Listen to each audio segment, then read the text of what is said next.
Isn't it a little thing to be left all alone? What were the parents' reasons? I saw only one parent, the mother. She was young, not over 17, and so ill she could hardly stand. Poor thing.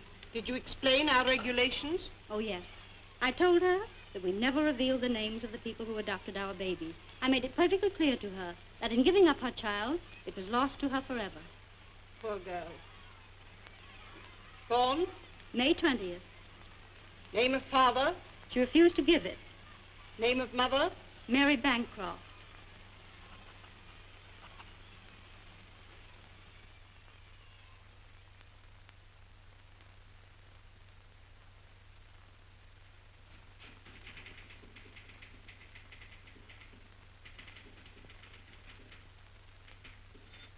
Check with the Spanish consul on this.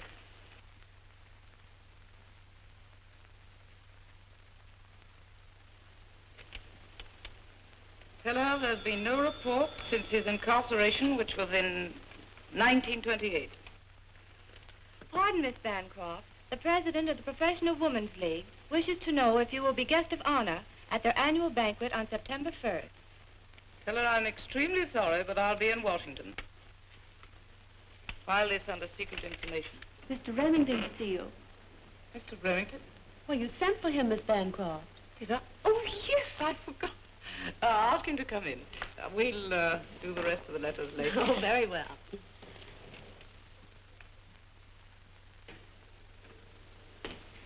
Hello, Mary. John, dear. How are you? I got here as quickly as I could. You're a great source of comfort to me. Something worrying you? No. Changed your mind? No, I haven't changed my mind. Oh. Well, I suppose I might have guessed. You want some more money for your working girls club, huh? Exactly.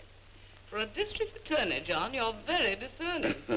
Well, how much? Let's have the bad news. 2,000. What? Hey, you got 1,000 from me last week for your boys' Well, club. you can afford it. Besides, your parents are so proud of you, they'd double your income. Well, they'd be prouder still if you'd consent to be their daughter-in-law. Now, don't let's go into that again, John. Besides, I haven't your wealth or your background. Is that the reason you keep on refusing me? No, that isn't the reason, John. I wish you'd tell me what it is, Mary. Will you? No, my dear. Huh. This is to go for Shakespeare and Thackeray, I take it. Don't be silly. I buy them only the modern novels. The good ones. Your 2,000 will go to buy the equipment for our new gymnasium. And it's a great privilege, John, to be able to give help and strength to young girls who are battling the world for a living.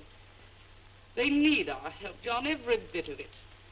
There's so much to be done for them, John, and for the young boys, too. Of course, I know it's a magnificent project, but you're letting it wear you out. No, I'm not really. Yes, you are. Will you do me a favor?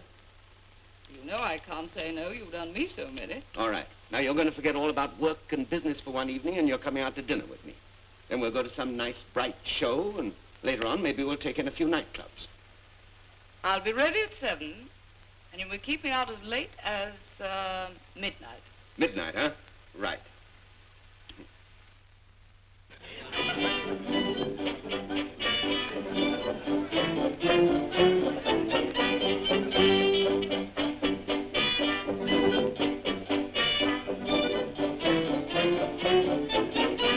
You know, I think that girl's quite attractive.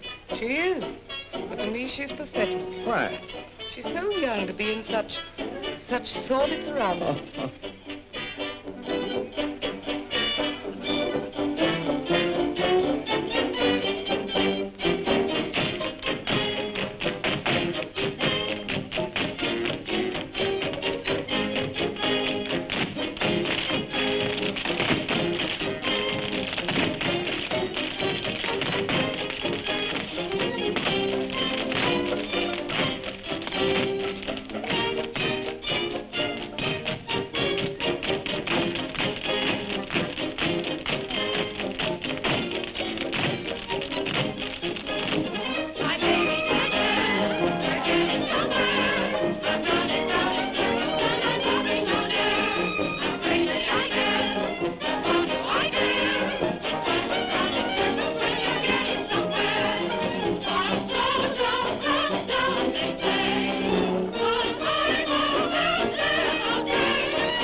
honey girl.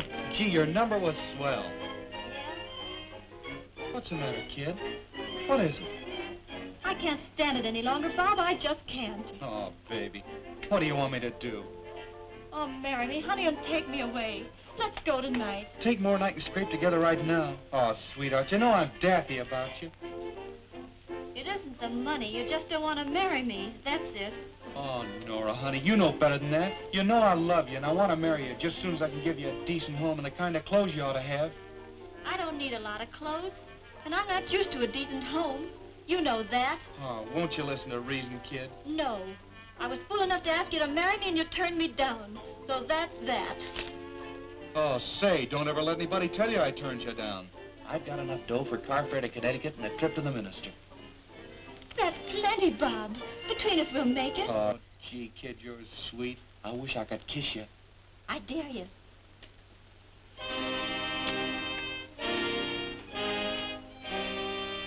Oh, that's my number. Wouldn't you know? I'll be waiting right here. Okay, baby.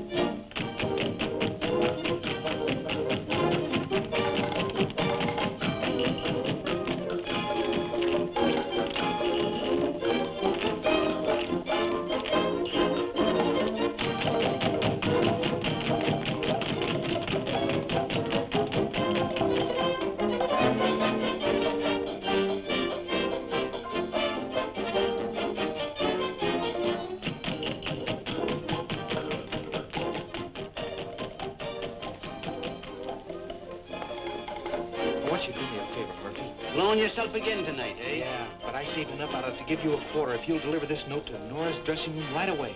What's the big rush? She won't be off for 5 minutes. I know she won't, but I want her to get it the minute she comes in. I can't wait. All right.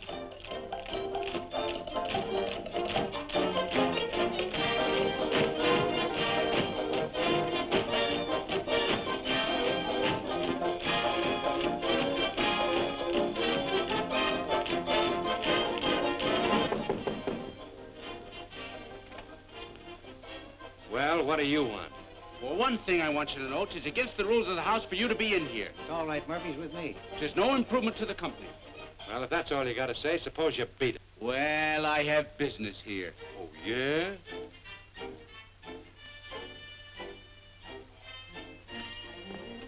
Yeah.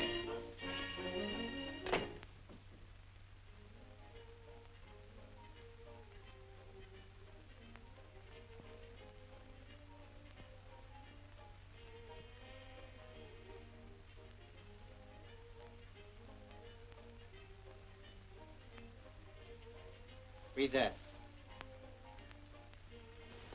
Well, what do you want me to do? First off, it's what I'll do.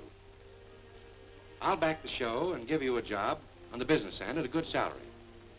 And you and Mrs. Mason will have the pleasure of seeing your daughter featured in a production and making enough money to keep her in luxury and you two in comfort for the rest of your lives. Well, again, I ask you, what do you want me to do?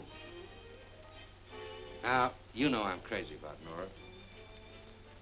She'll get used to the idea. They all do. Well? All I want from you is a little cooperation.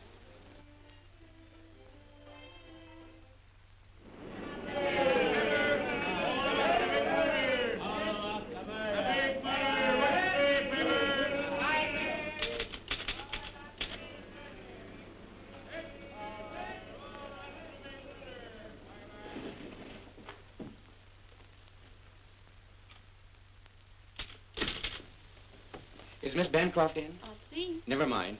Wait right here, will you, Bob?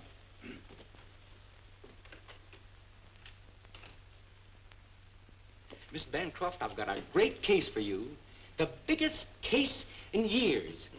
Too close to election time. I'm more interested in Congress. Oh, but this one is different. If you win it, you'll get every woman's vote in the country. Well, what is this case that's going to make my election a landslide? Here it is, and it's a whale.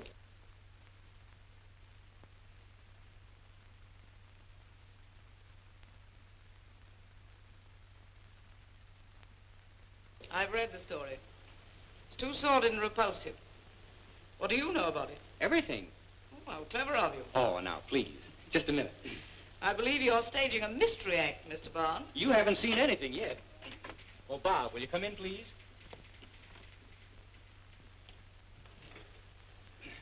Miss Bancroft, this is Bob Lawrence, who was engaged to Nora Mason. You know, they were planning to be married, and last night she shot her father. Yes, but she was justified. How do you know she was justified? Because I know her. Well, that's very interesting, but I'm afraid the jury won't believe it. Why did she do it? Well, she won't say why she did it. She just says she had a right to. Won't you sit down? I'm not promising to take the case, you know.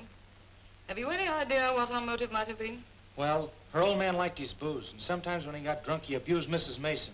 Nora was crazy about her mother. That's why she did it. But why doesn't she admit it, then? Our defense could easily be established.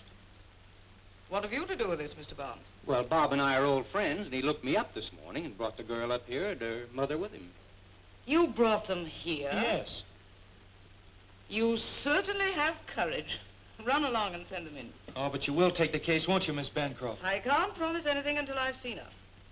Now run along and telephone me in half an hour. Oh, gee, a fella can go nuts in half an hour. You won't. Telephone me later.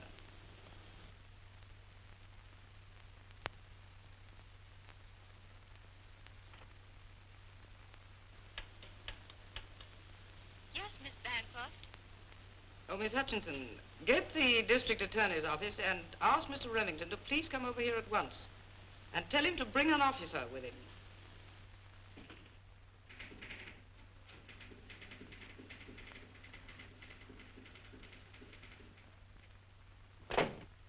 My dear child, I watched you dance only last night. You are the Nora Mason? Yeah. And this is your mother? Yeah. Sit down, Nora.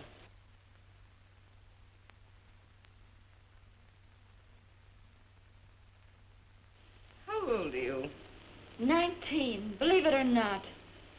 Did you kill your father? Yeah. Why? I suppose you realize that unless you present a reasonable defense, you're very likely to go to the chair. There's worse things than the chair. What, for instance? You needn't ask me any questions, because I'm not going to answer them. Nora. Miss Mason, how long were you and Nora's father married? 22 years. Happily? Yes, that is, some of the time. Was he a drinking man? In a way, Did he ever abuse you? sometimes. Did he abuse you last night? No. Did he? No, not last night. Well, what was his business? Theatrical. But he didn't work at it. He just talked theatrical. Well, how did you manage to live? From hand to mouth until Nora began to make money. She's on the stage. Miss Mason, I can't understand you. You're the mother of this child, and yet you accept the murder as justifiable and defend your daughter for killing the man you loved. You did love her father, didn't you? I did. I don't know how Nora could have done such a terrible thing. It was coming to him. But you haven't said why. Oh, I can't. Please, Nora. I can't, I tell you. Let me alone. Would the reason, if it were known, exonerate you? You mean, would they let me go? Yes. It oughta. Is it because you don't want your mother to know what kind of a man your father was? I'm not going to answer any questions. Understand? I'm through. Come on, Mother. Let's get out of here. I'm sorry, Miss Mason, but I'm afraid I can't let you leave like this. It's all right with me. I didn't run away. I admire your courage. There's nothing about me to admire. I just got a tough break, that's all. And you're facing it like a soldier. Yeah? Well, there's nothing else for me to do. And I'm not sorry I did what I did. Don't think I am. I think I understand. In part, at least. I don't see how you can. You've never been thrown out on your own. You don't know men and the raw deals they give you. No? Well, perhaps not. So there was no use our coming up here. That's what I told Bob. I told him you'd never take the case. And I don't know as I blame you. Well, so long.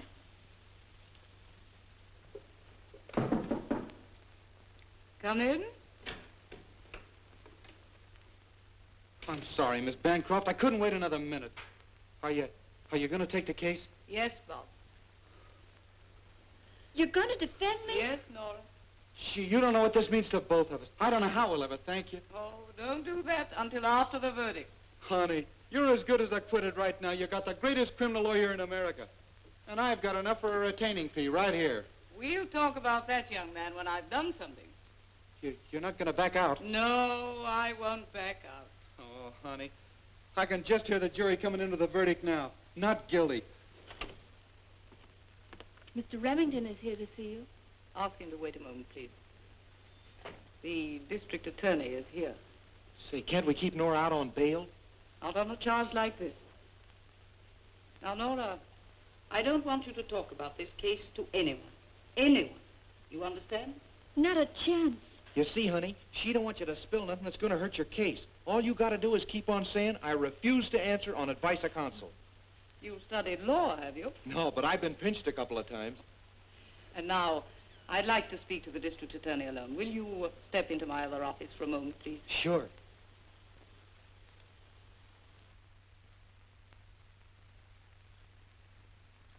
Yes, Miss Bancroft. Ask Mr. Remington to come in, please.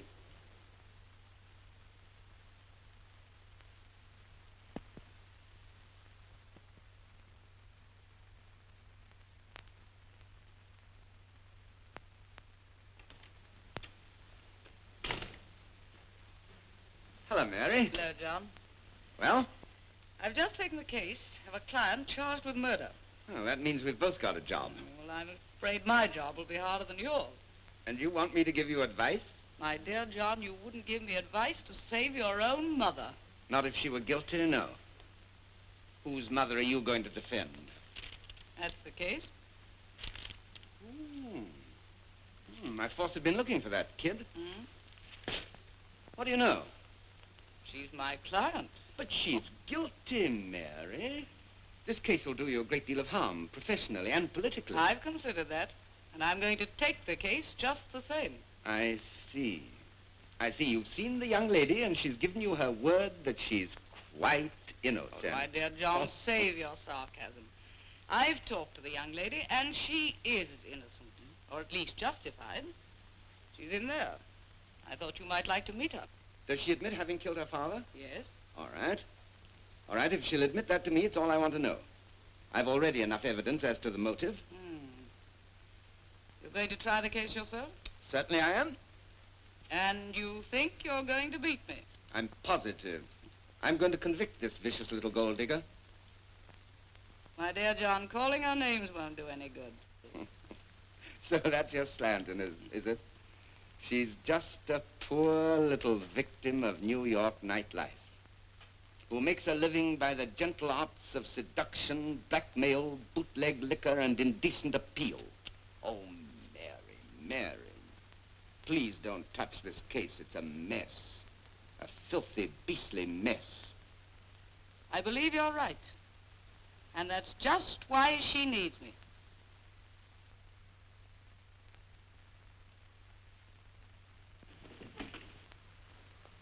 Nora, will you come here a moment, please?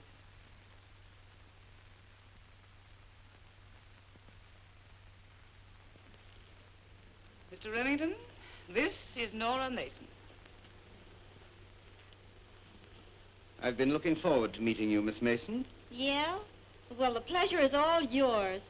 And this is her mother, Mrs. Mason. Oh, good. I'll want you to come along, too. You're not going to arrest me, are you? Oh, don't be scared, Mother. I'm the one. And perhaps you'd like to know Mr. Robert Lawrence, a friend of Miss Mason. Oh, yes, I want to see you, too. Sorry I can't return the compliment. I want to find out what you know. I don't think it'll take very long. Now, Miss Mason. You might as well get a load of this, Mr. Remington, and get it straight. I'm not going to answer any questions. Now, I'm not anxious to convict an innocent girl. If you'll confide in me and tell me the truth, I may be able to help you. You admit that you killed your father? I admit nothing. On advice of counsel. Atta girl. You've learned your lesson very well, Miss Mason. I congratulate you on your teacher. Thank you. And now, shall I send your man in? Please.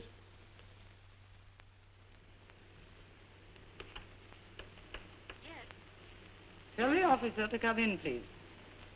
Mr. District Attorney, don't make me ride in a patrol wagon. Let me go in a taxi. I'll pay for it. You'll go the way I choose, Miss Mason. Oh, Trainer, come here. This is your girl, Nora Mason. Let's get going. Oh, John, be gentle with her. Oh, all I'm going to ask her is why she committed the murder, Mary. That's all. But I thought you knew. I do, but I want to learn the alibi she must have told you. Well, when you learn, let me know. Well, what's up? Don't you know her motive?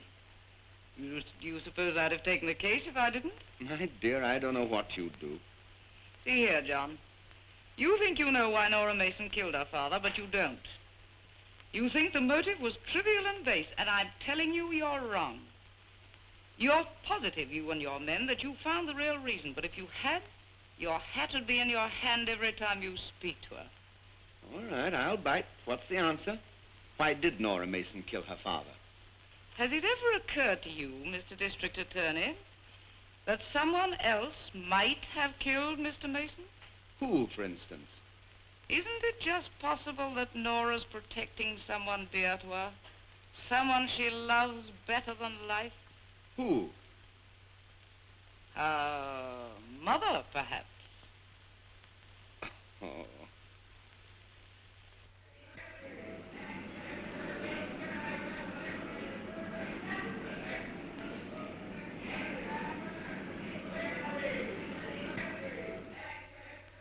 Is it not a fact, Mrs. Mason, that Nora's earnings were your sole support, yours and your husband? Yes.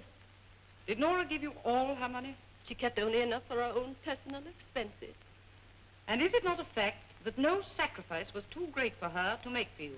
Your Honor, I object to the question. It's abstract, designed as argument, not examination. Objection sustained. Did she ever refuse to give you money? Never. Think again, Mrs. Mason. Sometimes she refused, didn't she? Well, yes. And when she refused, it was because you gave too much money to Mr. Mason for drink. I object. Objection overruled. Is that not so, Mrs. Mason? Yes. Isn't it true that when Mr. Mason was drinking, he sometimes abused you? Yes. Did that happen often? Along toward the end. He seemed in some kind of trouble. He was worried and he drank harder. What was the last time he struck you? About a week before he was killed. And that day, you went out and bought a gun, didn't you? Yes, but I told you, I never used it. Well, then for what purpose did you buy it? I don't know. I really don't know. I was afraid of him. Are you sure that on the night of the murder, you did not quarrel with Mr. Mason and take that gun and use it? No. No, I tell you, I didn't even know where it was. You didn't know where it was? No. Nora took it away from me and hid it in the dresser drawer. How do you know that? Oh, I don't know what I'm saying. I'm all confused, Your Honor. I didn't kill him. I didn't. Your Honor, I move that all this testimony be stricken from the record. Motion denied. That's all, thank you, Mrs. Mason. Now, Officer Callahan, you say you arrived at the scene of the tragedy shortly before 5 o'clock in the morning. Yes, sir. You went at once to the defendant's bedroom? Yes. Whom did you find there? The dead man and 2 or 3 neighbors who had run in. Neither Mrs. Mason nor her daughter were there when you arrived? No, sir. There was no sign of them. Was there any evidence that they had been there any time during the night? There was, sir. State to the court what the evidence was. Well, I looked around the house, naturally. I found Mrs. Mason's dressing gown lying in a heap, where she had dropped it when she got dressed in a hurry, likely. Her bed had been slept in, too.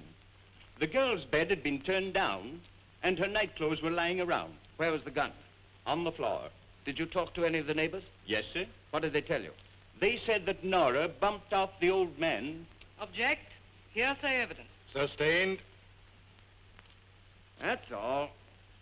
No questions.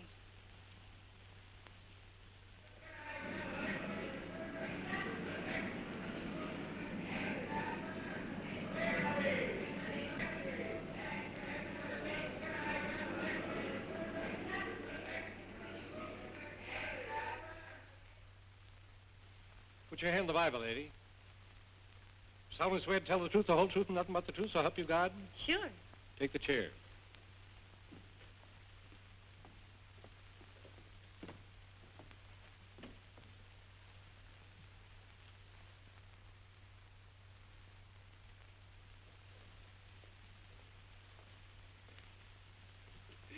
What is your name? Carlotta Cortez. What do you do for a living? Oh, everything. See, I'm an entertainer in the Golden Slipper Cabaret. Oh. Now, Miss Cortez, on the night of January the 19th, 1930, were you employed at that same cabaret? Not so long ago, I'll have to look it up.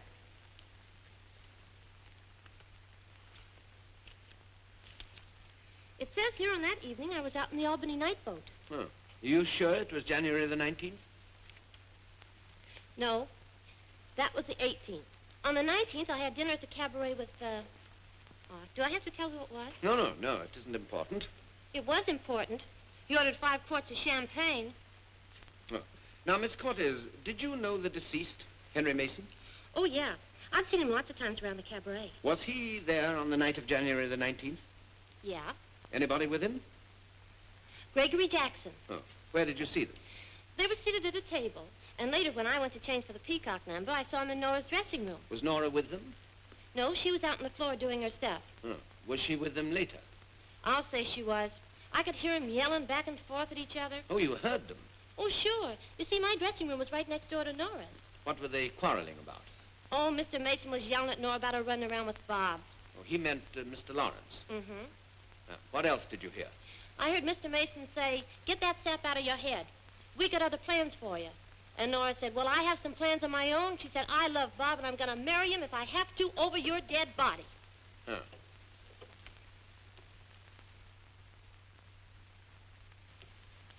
That's all.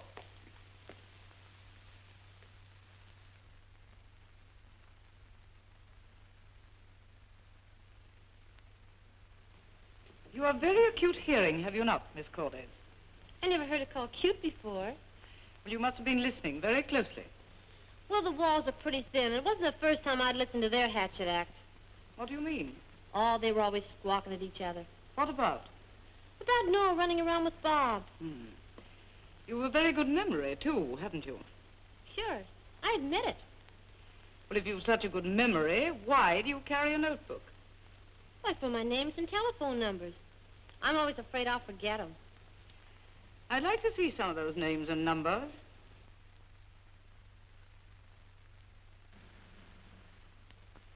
Never mind, thank you. Thank you. And now, Miss Cortez, where were you on the night of January 18th? You heard what I said on the Albany night boat. On January 18th. It's still January 18th. But the Albany night boat does not run in January. Say, Judge, she calls me a liar. That's all, thank you. Keep the change, sister.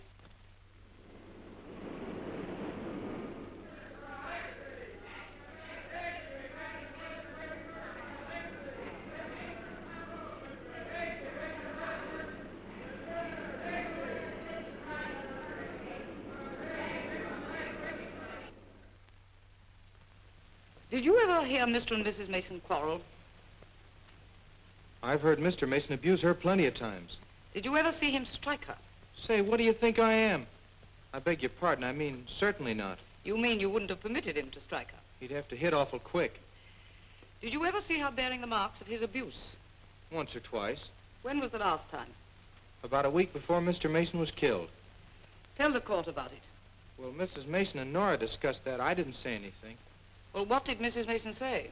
Well, she was so upset, I guess she didn't know what she said. I asked you, what did she say? She said, "Nora Mason, your father has struck me for the last time. He'll never do it again." And that was the night before she bought the gun, wasn't it? Object. It isn't established that the witness knew Mrs. Mason bought a gun. Objection sustained. Did Mrs. Mason ever tell you that she had or was going to buy a weapon? No, but Nora told me about it. What did Nora tell you? Well, she said that her mother'd had about enough of the old man, that she was fed up and he'd better watch his step. But what did Nora tell you about the gun? Well, Nora said she found the gun in her mother's dresser. And what comment did you make at the time? I said I hoped her mother wouldn't miss. That's all.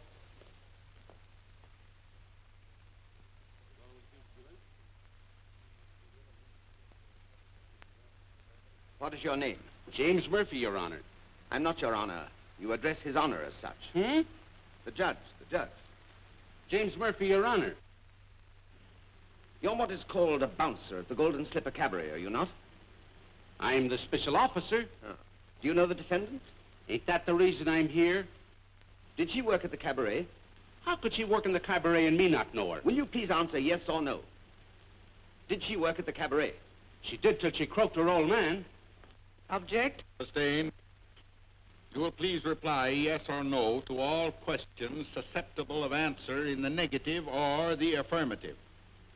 I got you, Your Honor. Are you and the defendant good friends? Many a mug found himself polishing the curb when he tried to start something with her. No, you mean you've often protected her? Plenty. Are you acquainted with Robert Lawrence? Yes, sir. Where did you meet him? He was always coming to see Nora. Oh. Were Mr. Lawrence and Mr. Mason on speaking terms? Yelling terms, more like.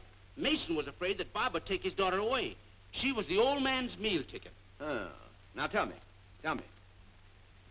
Did the defendant ever join in these quarrels? Like a pit bull thirsting for blood. Once she got so mad, she hollered and shook her fist in the old man's face. You lay off Bob, or I'll get so mad I'll kill you. Huh. That's all.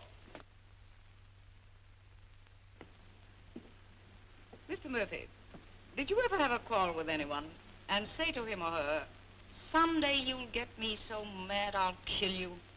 Oh, lots of times. Even to me old lady. Don't you call me old lady, or I'll hit you a gob on the jaw. What the Sam Hill are you doing here? But you haven't killed anyone yet, have you? Quit your kidding. Well, now, when you testified that the defendant said to the deceased, you lay off Bob, you'll be sorry. Someday you'll get me so mad I'll kill you. You wouldn't say that she meant that, would you? Well, it kind of looks that way now, don't it? But isn't it quite possible that she threatened to kill her father for one reason and actually killed him for another? A better reason? I object. Mr. Murphy is a witness, not a juror. Objection sustained. That's all. Just a minute, Mr. Murphy, please. When the defendant threatened her father, she meant she'd kill him if he didn't leave Robert Lawrence alone, isn't that so?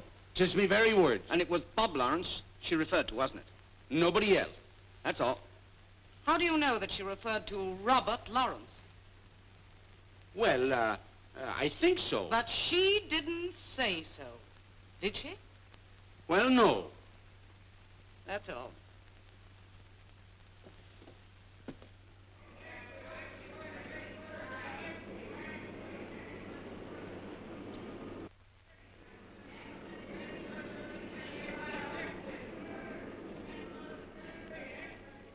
You knew Mr. Mason, the deceased, Quite well. and the defendant. Well, in a personal way, only slightly. What is your business? I'm a capitalist. Oh, you're a capitalist. Did you ever invest any of your money in theatrical enterprises? I've been very successful occasionally in that line. I see. Were you contemplating, at the time of the tragedy, producing a show? I was, Had you discussed the matter with the deceased? frequently. Will you kindly tell the jury exactly the nature of those discussions? Well, I had seen his daughter's performance and considered her a good bet. I proposed that Mr. Mason should organize the company and include her among the principals. I see. You considered Miss Mason had great possibilities as a star. I did. And you figured on signing her to a contract at a moderate salary and realizing a nice profit on her future, is that it? Yes, I considered it highly speculative, but a good gamble. When did you last see the deceased? I drove them to their apartment after an unsuccessful visit at my own. What do you mean, an unsuccessful visit? Well, in my apartments, I had offered them contracts involving the plans as just outlined. I see. And have they refused to sign those contracts? Mr. Mason agreed, but his daughter refused. Why? Well, she said she wanted to quit the game to get married. Oh, to whom? Mr. Lawrence. Oh, what objection, if any, did you make to that? Well, I told her she probably was right in preferring a domestic life to the hectic life of a musical comedy star. I see. What was the attitude of the deceased? Angry, very angry. Remember what he said? Well, I'd lost interest in the affair when his daughter refused, but I think I can remember the general trend of what he said. Now, to the best of your recollection, just what was it he said? Well, he called her a fool and said she was throwing away a wonderful career and refused to take her decision as final. I see. Did he threaten anybody? Yes, but he was so mad, I don't think he knew what he was saying. Well, what was it he said? Well, he said that rather than see his daughter throw her life away on a cheap mechanic, he'd go gunning for the boy. Oh, did the defendant make any answer to that? She was very angry, too. I asked you, did she make any answer? Well, yes. She said that if he interfered with her marriage with Bob, it would be the last act of his life. Oh, thank you. Thank you. That'll be all. And you positively assert, Miss Mason, that your confession was not due to your desire to protect anyone. I've told you the truth again and again. I killed him myself. Why? Oh, I've answered that one plenty of times, too. I won't tell you why, and nobody's going to make me either. But yesterday, Officer Traynor testified that you confessed the reason to him. I confessed to get rid of him. I shall ask the clerk of the court to read Officer Traynor's testimony, that part relating to Nora Mason's alleged confession. Officer Traynor speaking. The defendant told me that on the night of the shooting, her father tried all evening to make her leave Bob and accept Mr. Jackson's contract. After they returned from Jackson's apartment, her father followed her to her room, drunk and mad. He kept on bullying her and threatening Lawrence until she pulled the gun out of her dresser drawer and shot him. Is that what you said to Officer Traynor? So that's what he said to me. And he asked me if it wasn't true. And after hours and hours, I said yes to get rid of him. But it wasn't true except a part of it. What part? That I shot him. Did your father follow you to your room at once? No. I was nearly ready for bed when he came in. Where was your mother? In her room asleep, I think. Did your father strike you? No. Did he lay his hands on you? Well, yes. Is this fact related in any way to your refusal to testify as to the real reason of the shooting? I don't understand you. Perhaps you don't want to. I want you to tell me whether there was anything in your father's manner, other than his bullying and drunken condition, which frightened you. I'll never answer that question.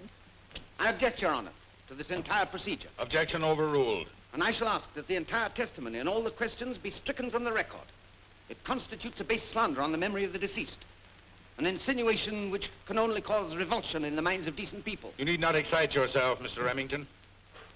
The defendant's attorney will confine her questions to relevant matters. Proceed. I've finished with the witness. Just a minute, please.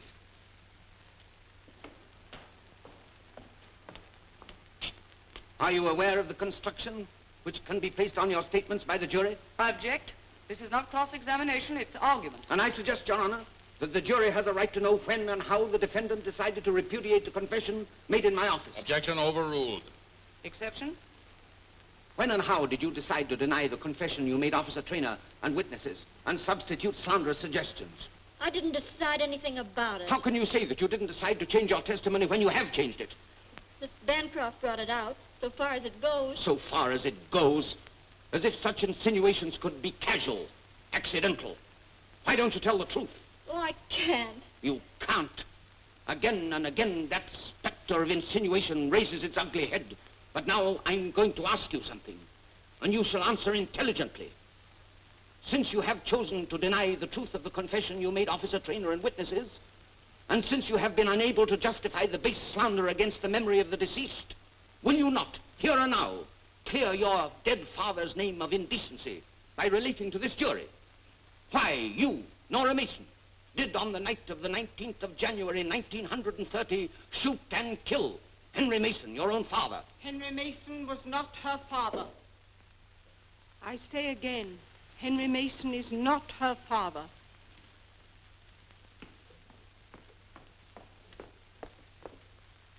For such an astounding statement, you must have proofs.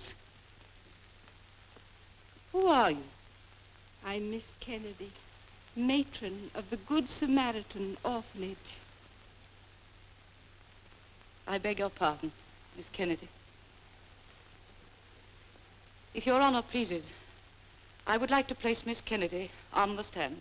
Your Honor, I object to this theatricalism as calculated to prejudice the jury. In view of the unusual circumstances, I shall call Miss Kennedy to the stand. Very well, Your Honor. I am finished with your witness. You may think you have, but you haven't. Will you step in, please?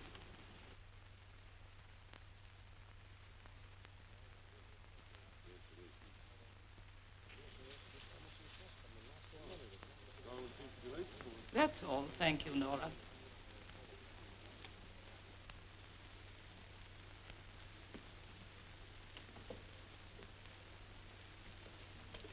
The witness will raise her right hand. You solemnly swear to tell the truth, the whole truth, and nothing but the truth, so help you God? I do. What's your name? Isabel Kennedy. Take the chair.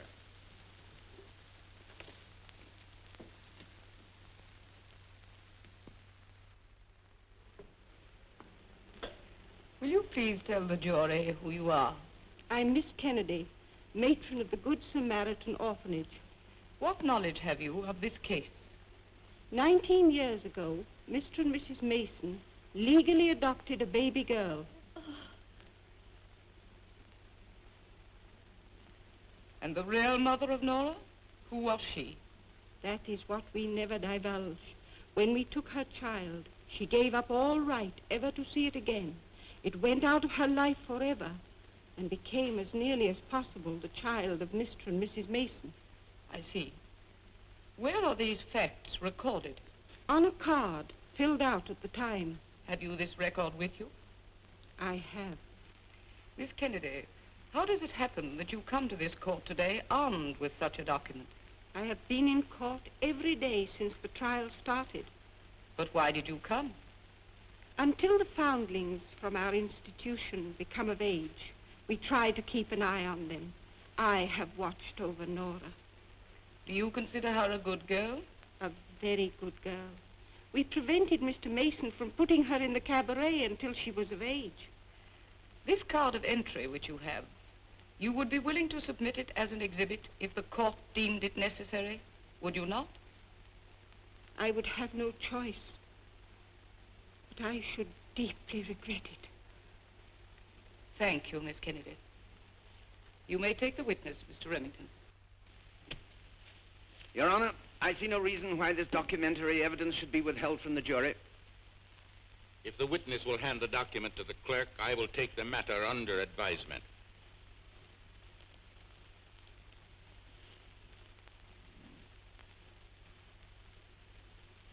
If you don't mind. I understand.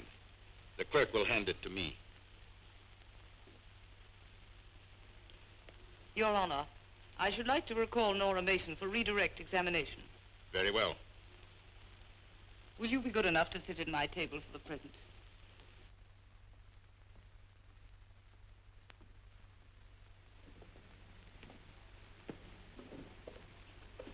Nora, I'm sure this judge and this jury fully sympathize with you and your present state of mind. Perhaps you've been shielding your mother. I mean Mrs. Mason. Perhaps you've been shielding the memory of Mr. Mason. But whatever the reason for your silence as to the motive of this murder, I suspect that reason is now removed. Will you not tell this judge and this jury the whole truth? Will you not unburden your heart completely? What does it matter now what your testimony may be regarding Mr. Mason? I don't suppose anything matters now. I haven't even got a name. But I'll tell. That man Jackson lied. Everything he said was lies. That night I was to meet Bob. We were going to be married. Jackson and Mr. Mason stole a note Bob had written to me, so I didn't see him. I was sore because I thought he turned me down, so I went with him to Jackson's apartment. But, Nora, why did you go there? I told you I was sore at Bob. How did I know that he was waiting for me at the side entrance when they took me out the front way? Did Gregory Jackson propose this visit? Sure, he had the contracts all drawn up for me and Mr. Mason to sign. What happened when you got to his apartment? Plenty. He had the nerve to lay down his card.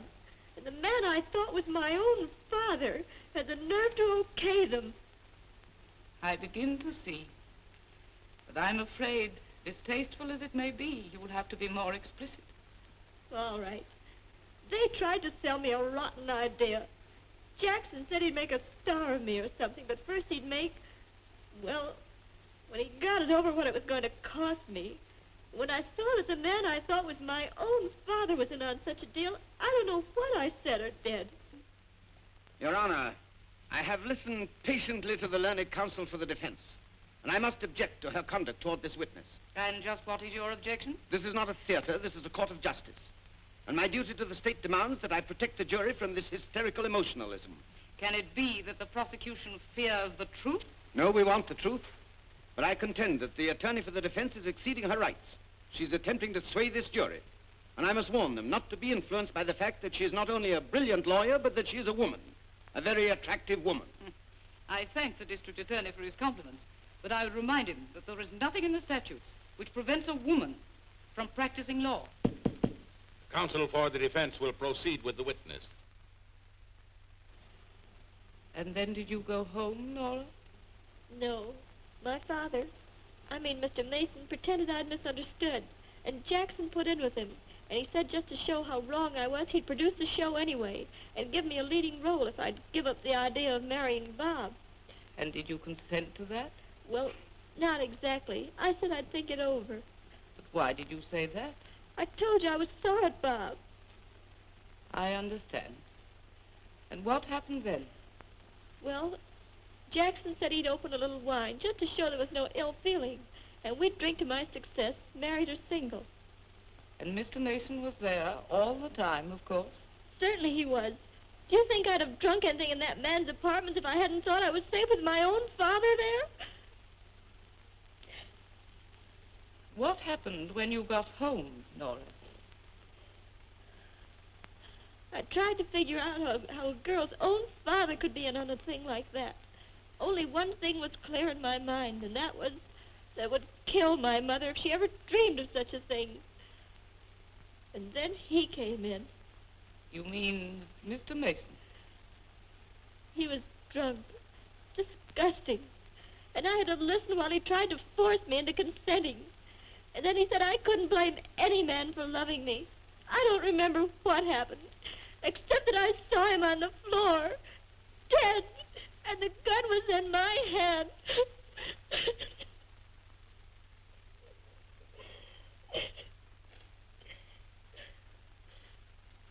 That's what I was keeping from my mother. That's what I couldn't tell, even to save my life. What man would want to marry a girl with a father like that? But that doesn't matter either, anymore.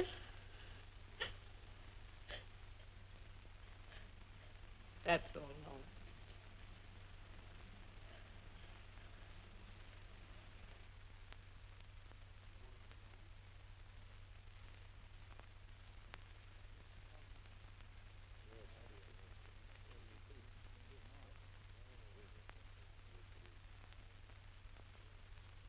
I respectfully submit, Your Honor, that all the evidence available be disclosed to the jury. And therefore I ask that the documents now in your hands be placed on record. I concur in the opinion of the district attorney, Your Honor, and submit that the jury has a right to know the identity of my client's real parents.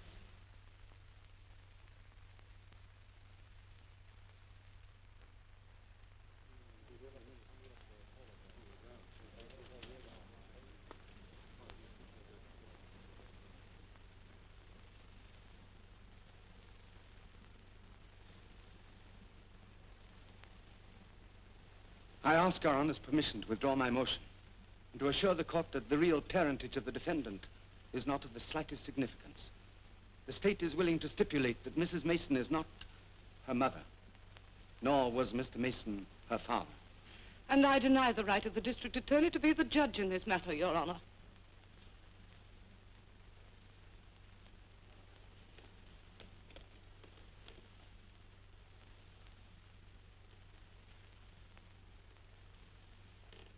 I would suggest, Miss Bancroft, that you concur with the district attorney and return this card to Miss Kennedy. I shall instruct the jury that the matter is of no importance to the case.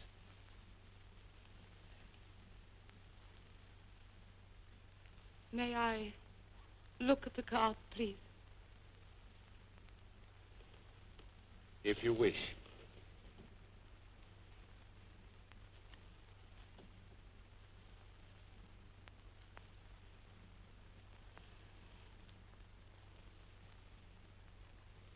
I still see no reason why this document should be withheld from the jury, no matter whom it hurts. And my client has a right to know now, positively, who her real parents are.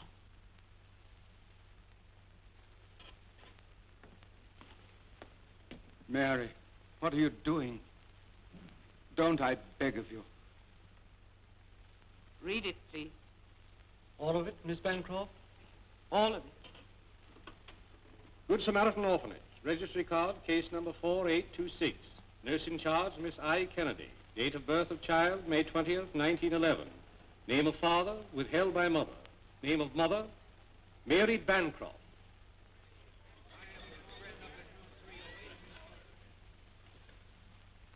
You, my mother. You're the one who left me flat. My mother.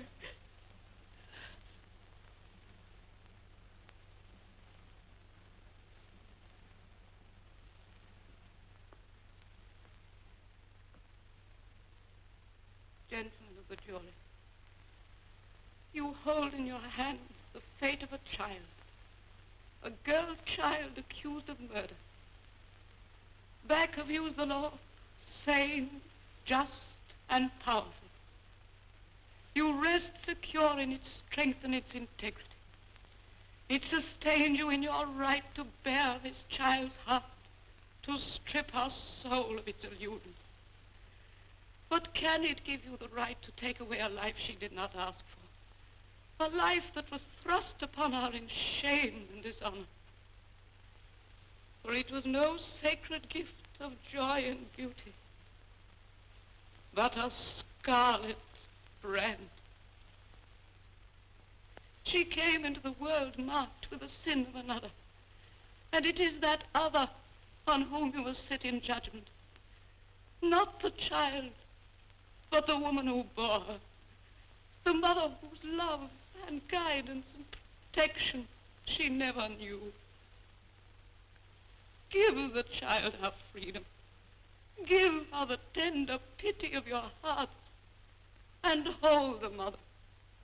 She is the criminal, and in the eyes of God, she alone is guilty. Guilty.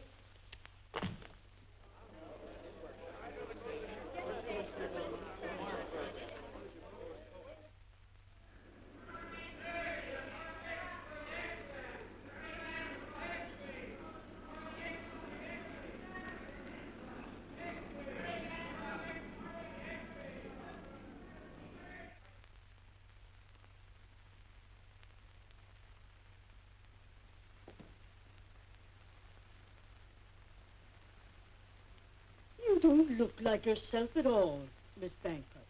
Did anything go wrong today? No, Martha. Everything went exactly as it should. You're tired. You need rest. I'm all right. I'm expecting my secretary, Miss Hutchinson, from the office. Mr. Remington has been calling you.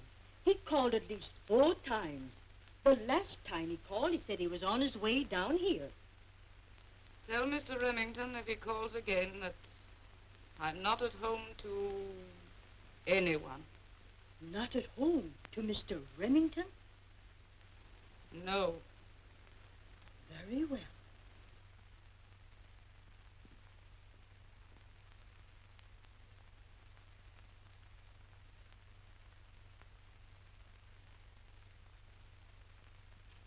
Miss Bancroft.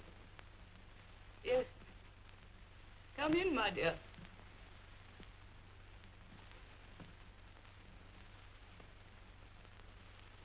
Any new developments? Quite a few. I'm giving up my law practice. Why, Miss Bancroft, you... We will close the office tonight and notify Mr. Barnes that he's to take over the unfinished business in hand with complete authority from me to dispose of it as he sees fit.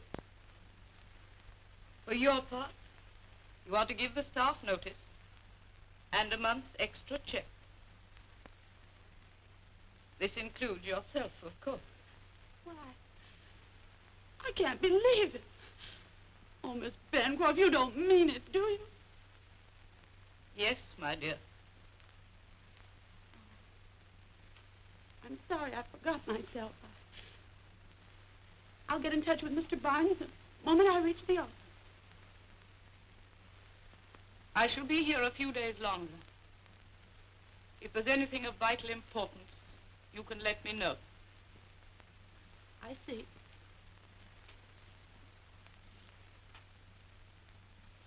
Goodbye. And thank you for all the splendid work you've done for me. Nobody could work for you and not...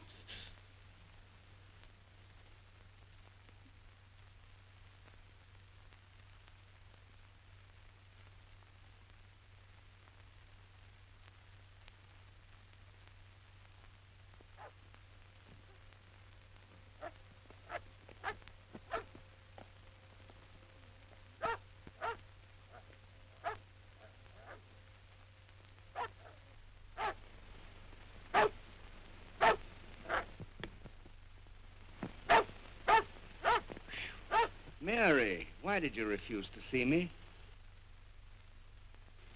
I'd nothing to say to you, John. And so you shut me out like a stranger? Have our years of friendship meant so little to you? Our friendship has been the most wonderful thing in my life. But Well? my life is over. Finished. Completely. Oh, that's nonsense. Your political career's knocked into a cocked hat, that I grant you, but what of it? You've still got your profession left, and you've got all the friends that love you. And they all love you 1,000 times more for the magnificent, crazy, idiotic thing you did in that courtroom today. You're a wonderful woman, Mary, and you can't throw life down like this. It needs you. And I need you, too. Mary. My dear. Miss Mason, to see you, Miss Bancroft. Send her in, quick. Oh, John, I hope she's not angry. I hope she's forgiven me.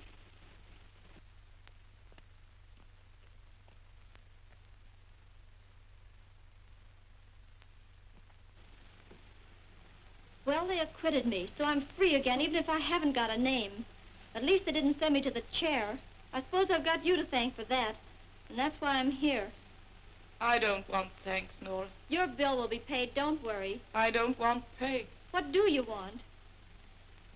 Love. I don't see that you ever offered me much love. You ran away and left me when I was a kid. I didn't run away, Nora.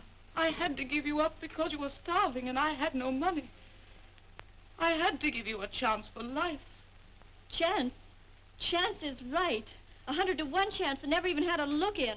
Raised by a drunk and kicked out into the nightclub racket, where a girl lasts as long as she can sidestep the guys that are trying to trip her up. That's the kind of a chance I got. And you blame me for it? For all of it? Yes. Do you know what my life has been this past year? It's been hell. Mine's been that for 20 years, Nora. Trying to trace you, wondering where you were. Walking the floor night after night because I was so powerless to help you and protect you. 20 years of agony and longing. And now I've found you and you hate me. I don't hate you. I just thought you didn't care. That you didn't want me. Want you? Nora, look at me. My baby. Mine always. Forever.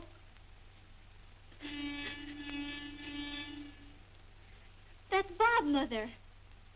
Oh, say it again, darling. Mother, that's Bob out there. His boss at the theater let him take his car for the day, and we're motoring to Connecticut to be married. Isn't that swell?